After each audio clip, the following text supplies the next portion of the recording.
दोस्तों, अगर आप और अच्छी नींद चाहते हैं तो हमारी प्यारी सी ऐप नींद को इंस्टॉल करें।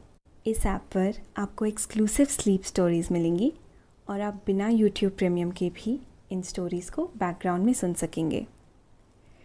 इंस्टॉल करने के लिए आप हमारी वेबसाइट नींद.ऐप पर ज़रूर आइए और अच्छी कहानियाँ, स्लीप म्यूज़िक, कुछ टिप्स सुनने के लिए इस चैनल को सब्सक्राइब कीजिए। हमारा मकसद है भारत को बेहतर नींद देना और हमारे इस सफर में आप हमारी मदद कर सकते हैं। वीडियोस को शेयर करें उनके साथ जिन्हें नींद आने में तकलीफ होती है। नमस्कार, मैं हूं लोकेश और आज मैं प्रस्तुत करता हूं आकाश कौशिक द्वारा लिखी हुई एक खूबसूरत स्लीप स्टोरी। ये कहानी आपको रहस्य से भरे रोमांचक सफर पर ले जाएगी। ये कहानी है एक ऐसे किसान की जो अपने खेतों में बहुत मेहनत से अनाज उगाता था। उसे भगवान पर ज्यादा भरोसा नहीं था।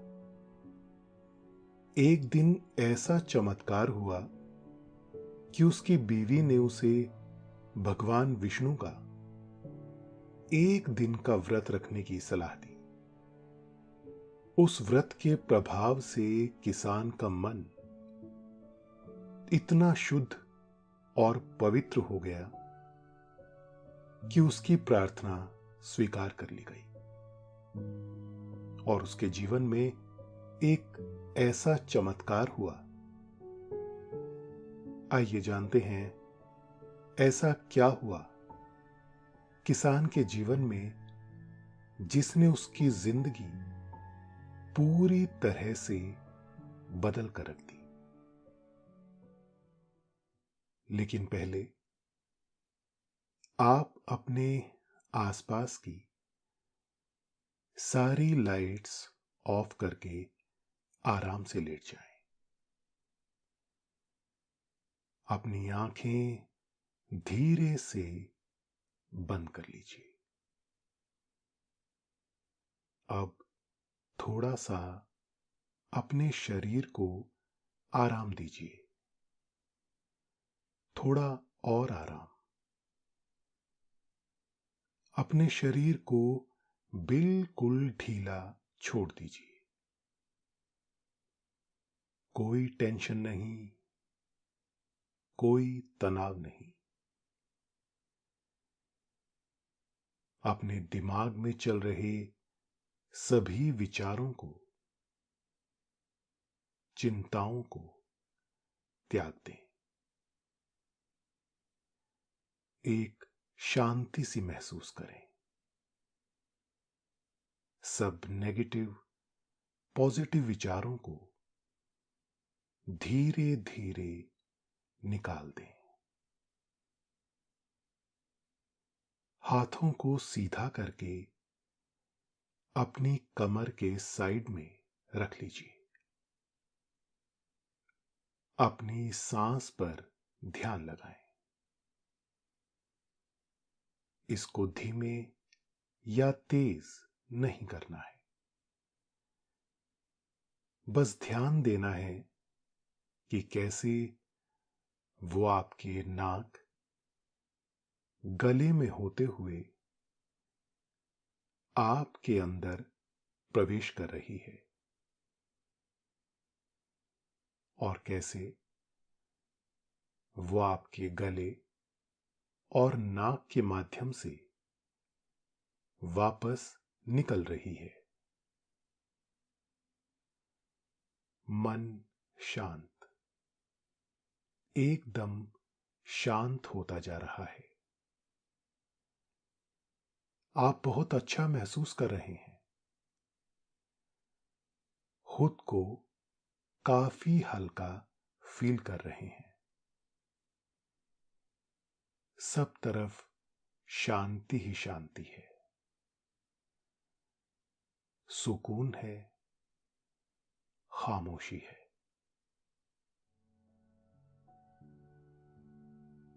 एक बार एक गांव में एक किसान रहता था जिसका नाम रामा था। रामा बहुत होशियार था और बहुत मेहनत से खेती बाड़ी किया करता था। उसका स्वभाव भी लोगों से अच्छा ही था। वो हर किसी से अच्छा व्यवहार करता था और गांव का सबसे मेहनती किसान था। आलस तो उसमें दूर दूर तक नहीं था।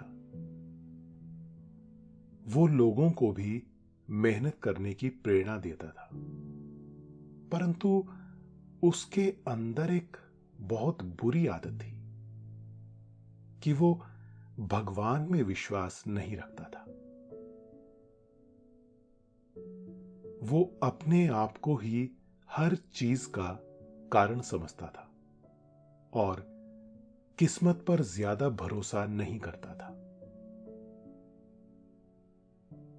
उसे लगता था सब कुछ उसके हाथ में है और वो जो चाहे कर सकता है, जो चाहे प्राप्त कर सकता है, जो चाहे बन सकता है।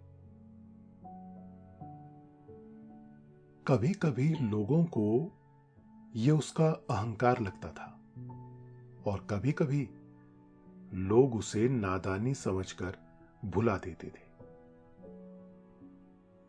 उस किसान की पत्नी भी उसका बहुत सहयोग किया करती थी।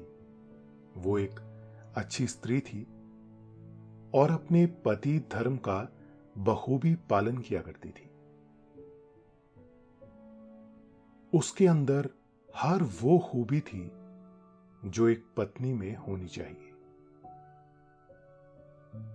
समय पर अपने पति की हर जरूरत का ख्याल रखा करती थी और अपने बच्चों को भी सही परवरिश दिया करती थी। किसान का एक बेटा और एक बेटी थी। किसान अपनी बेटी से बहुत ही ज्यादा प्यार करता था और मां हर समय बेटी को ही लाड करती रहती थी। किसान हर समय अपनी पत्नी से कहता रहता था कि तू इस बेटे को बिगाड़ देगी, इतना प्यार करना भी ठीक नहीं है। और वो हंसते हुए कहती थी, तुम भी तो अपनी बेटी से बहुत प्यार करते हो, मैं तो कुछ नहीं कहती। देख लेना, एक दिन मेरा बेटा मेरा नाम बहुत रोशन करेगा। तब किसान कहता था, आजकल बेटियां भी किसी से कम नहीं हैं, वो भी बढ़ चढ़कर हर चीज में आगे बढ़ रही हैं। कोई पायलट बन रही है तो कोई राष्ट्रपति भी बन रही है। अब जमाना बदल गया है सुलोचना, देख लेना, मेरी बेटी एक दिन इतना आगे जाएगी कि बहुत नाम कमाएगी। बस चिंता तो एक ही बात की है, अब बेटी सयानी हो चुकी है और इसके हाथ पीले करने हैं। धन की आवश्यकता पड़ेगी, कहीं ना कहीं से कोई तो व्यवस्था करनी पड़ेगी। यही बात दिन रात सोचता रहता हूं कि करूं तो क्या करूं। आप चिंता क्यों करते हैं जी?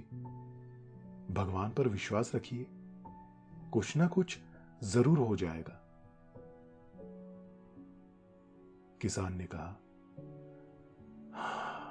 भगवान इसमें कुछ नहीं कर सकता, जो भी करना है मुझे करना है, बिना करे तो पत्ता भी नहीं मिलेगा।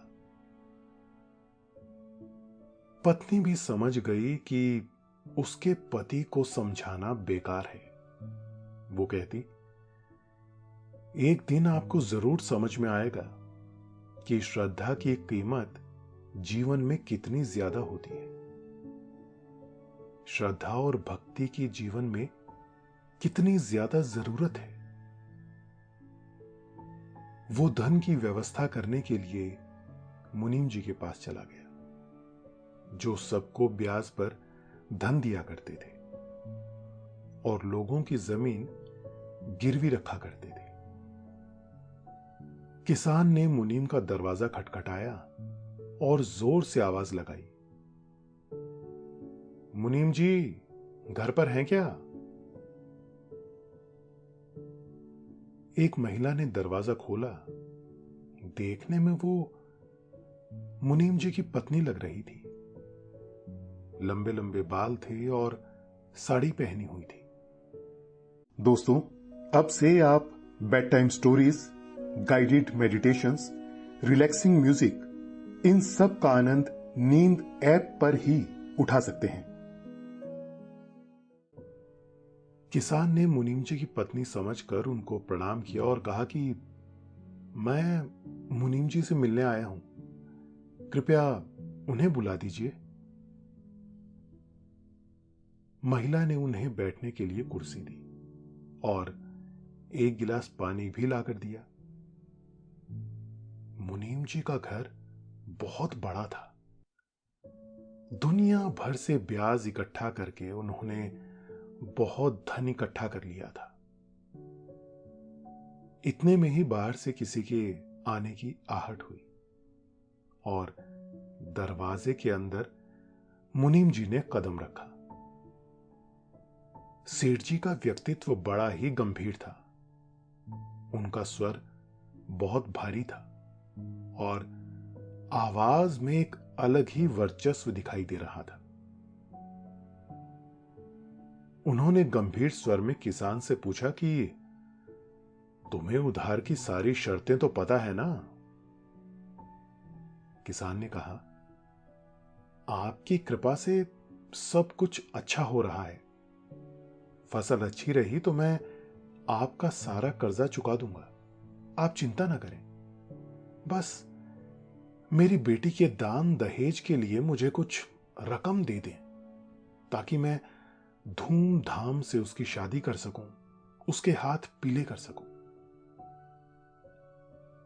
मुनीम जी बहुत चालाक थे। वो इसी तरह किसानों को फंसाया करते थे और एक मोटे ब्याज पर उन्होंने किसान को रकम दे दी और साथ में चेतावनी भी दी, अगर समय पर नहीं लौटा पाए तो तुम्हारी जमीन मेरी हो जाएगी, इतना तो पता है ना? किसान ने विनम्रता से उत्तर दिया, आप चिंता ना करें, मैं बहुत मेहनती किसान हूं, आपकी पाई पाई चुका दूंगा। किसान ने लड़का देखना शुरू कर दिया।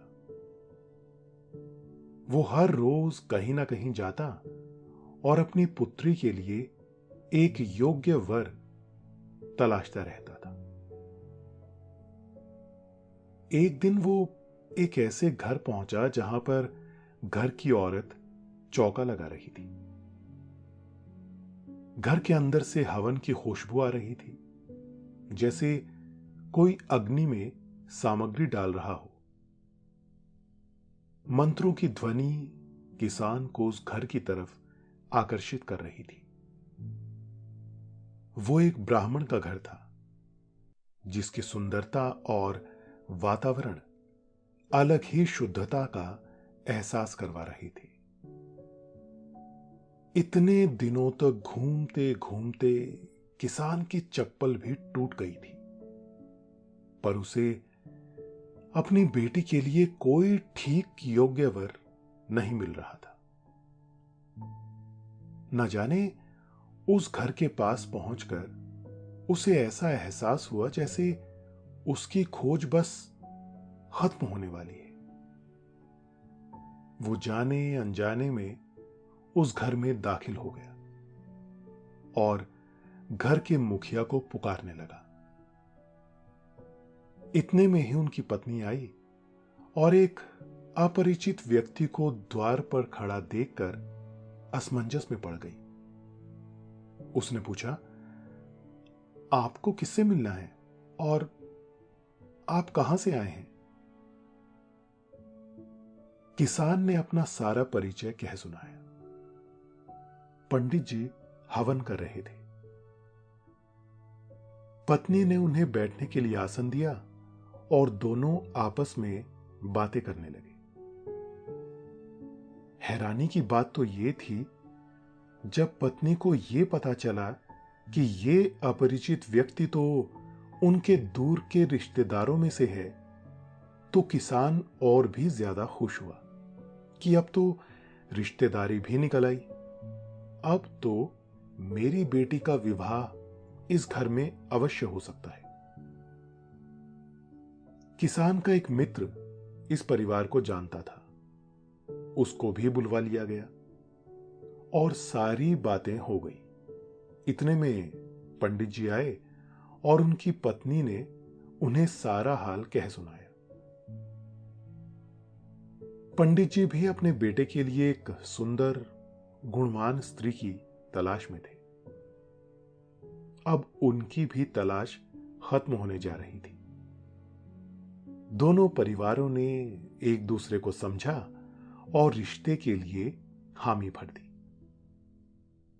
शादी का दिन आया और किसान ने अपनी सारी पूंजी लगाकर धूमधाम से अपनी बेटी का विवाह किया। दूर दूर से गांव को निमंत्रण दिया गया। बहुत सारे लोग शादी में शामिल होने के लिए आए। महाभोज का आयोजन किया गया। गांव वाले ये देखकर हैरान थे कि किसान के पास इतना सारा धन कहां से आ गया। किसी को भी नहीं पता था कि उसने कर्जा लिया है। किसान को तो बस अपनी बेटी के विवाह का चाव चढ़ा था। वो अपने सारे शौक पूरे कर रहा था। विदाई के समय सबकी आंखें नम थी। माता पिता अपनी पुत्री को विदा करते हुए भावुक हो रहे थे और भाई, जो रोज बहन को चिढ़ाता रहता था और लड़ता रहता था, वो आज ये सोचकर व्याकुल था कि अब वो अकेला पड़ जाएगा। अब किससे लड़ेगा, किसके साथ खेलेगा, किसे अपने मन की बातें बताएगा। सब कुछ अच्छे से संपन्न हो गया। शादी धूमधाम से हुई और गांव वाले भी किसान की आवभगत से संतुष्ट थे। कुछ दिनों बाद अचानक मौसम बदला और जैसा कि सब लोग अंदाजा लगा रहे थे कि इस साल बहुत बारिश होगी, परंतु ऐसा नहीं हुआ और गांव में सूखा पड़ने लगा। मौसम में एक भी बरसात नहीं हुई और सब लोग ये सोचकर असमंजस में थे कि ऐसा कैसे हो रहा है। और लोगों को तो कुछ खास फर्क नहीं पड़ा, परंतु किसान, जो पहले से ही कर्जे में था, अच्छी फसल ना होने की वजह से और ज्यादा डूबता जा रहा था। अब उसे कर्जा चुकाने की कोई और तरकीब सोचनी थी। उसे कुछ भी समझ नहीं आ रहा था कि वो क्या करे। मुनीम जी रोज किसान के पास आते और अपना पैसा वापस मांगने की कोशिश करते। पति को ऐसे देखकर उसकी पत्नी सुलोचना भी व्याकुल हो उठी। उसने अपने पति को समझाया कि आप कभी भी मेरी बात नहीं सुनते हैं। इस बार आप मुझ पर विश्वास कीजिए और भगवान पर विश्वास रखकर बृहस्पतिवार का व्रत रखकर देखिए।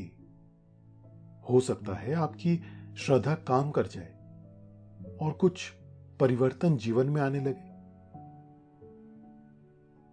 जब पत्नी अपनी बात पर अड़ी रही तो किसान ने हार कर पत्नी की बात मान ली।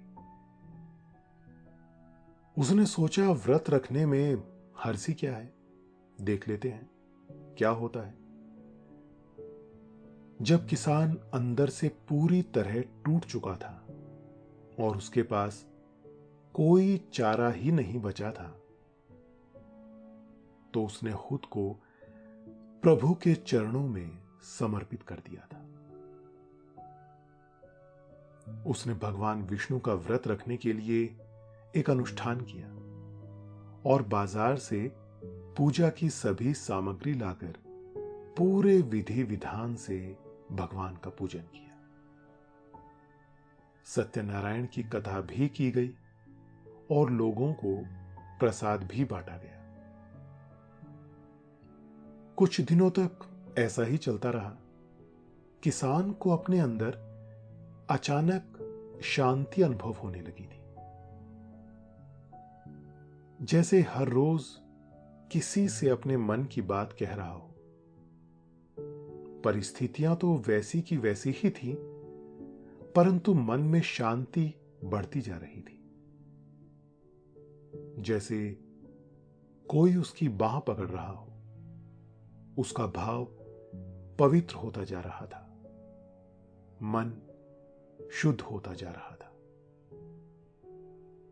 ईर्ष्या, द्वेष, लोभ, मोह, काम, क्रोध, अहंकार सब कुछ खत्म होता जा रहा था।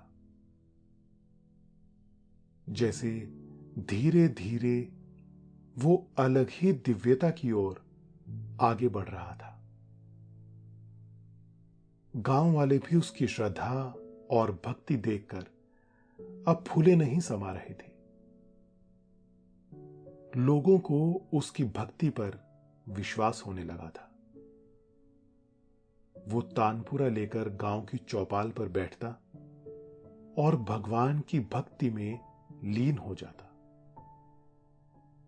ना जाने अब उसके ऊपर कैसी धुन सवार हो गई थी। उसके संगीत में, उसकी वाणी में ऐसी मधुरता उतर आई थी जैसी पहले कभी नहीं देखी गई थी।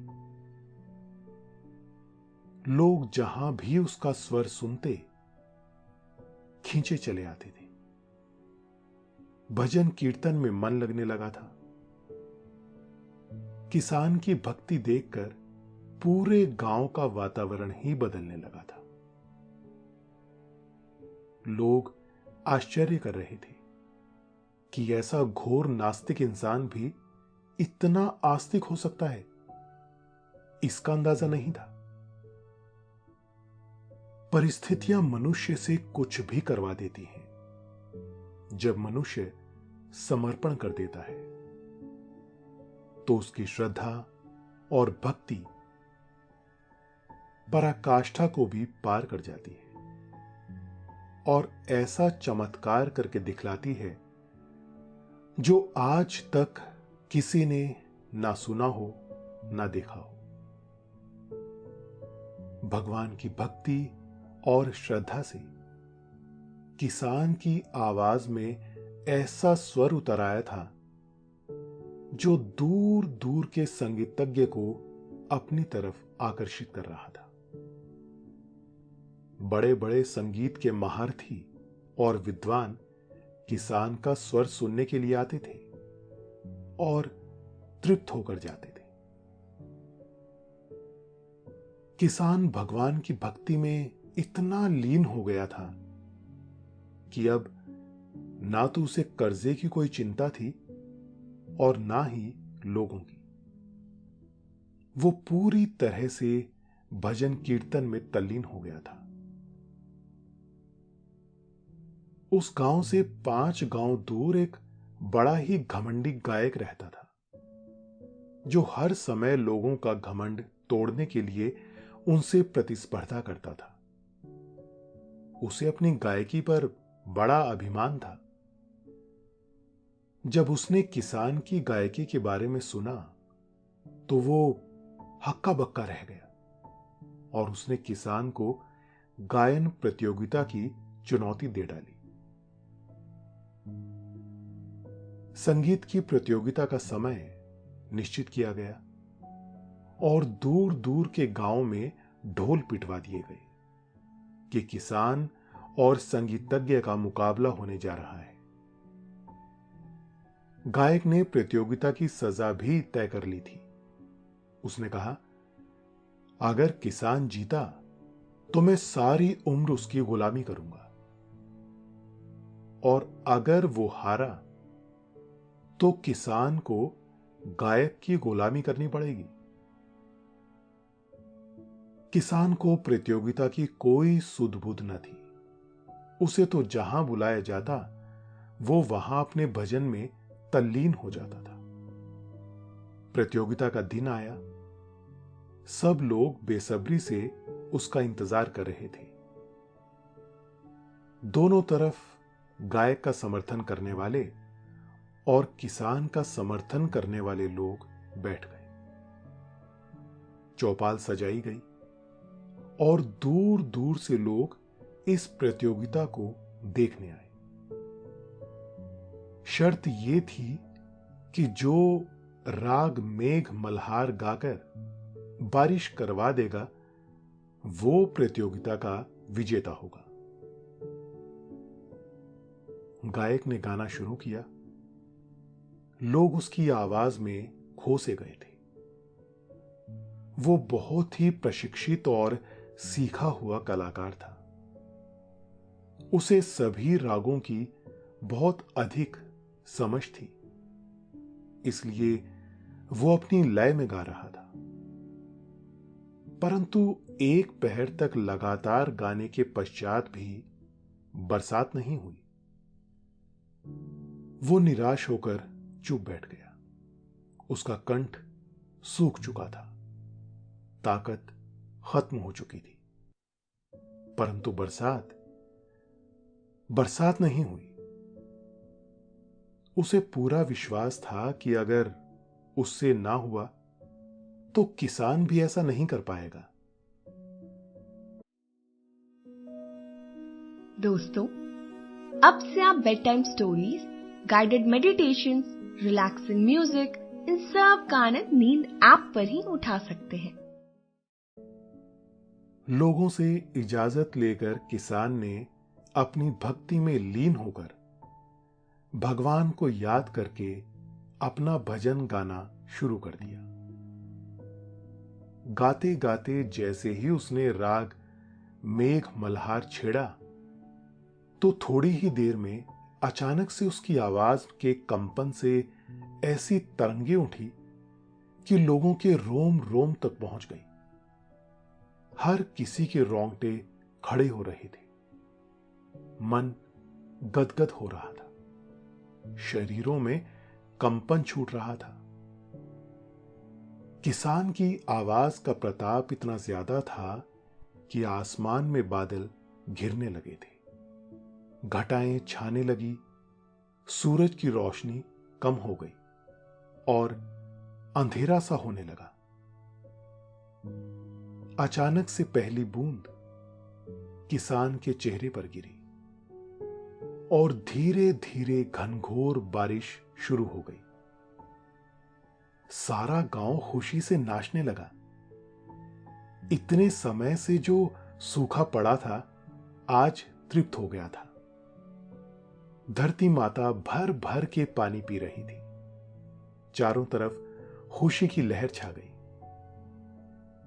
किसान गाता जा रहा था, गाता जा रहा था।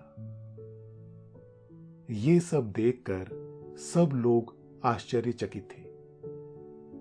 बड़े बड़े राजा महाराजा जो सभा में बैठे थे वो किसान को अपनी संपत्ति तक दान देने की घोषणा कर रहे थे। ऐसा चमत्कार किसी ने पहले नहीं देखा था। किसान की मधुर आवाज सुनकर थोड़ी ही देर में जंगल के पशु पक्षी भी वहां आ गए और बरसात में बाहर निकलकर खूब आनंद ले रहे थे। ये सब देखकर गायक का घमंड चूर चूर हो गया। उसने ऐसा चमत्कार पहले कभी नहीं देखा था। ना ही उसे उम्मीद थी कि ऐसा हो सकता है। उसने तुरंत जाकर किसान के चरण पकड़ लिए और गुरुदेव मुझे क्षमा कर दोगे नारे लगाने लगा। उसने मन ही मन किसान को अपना गुरु मान लिया था।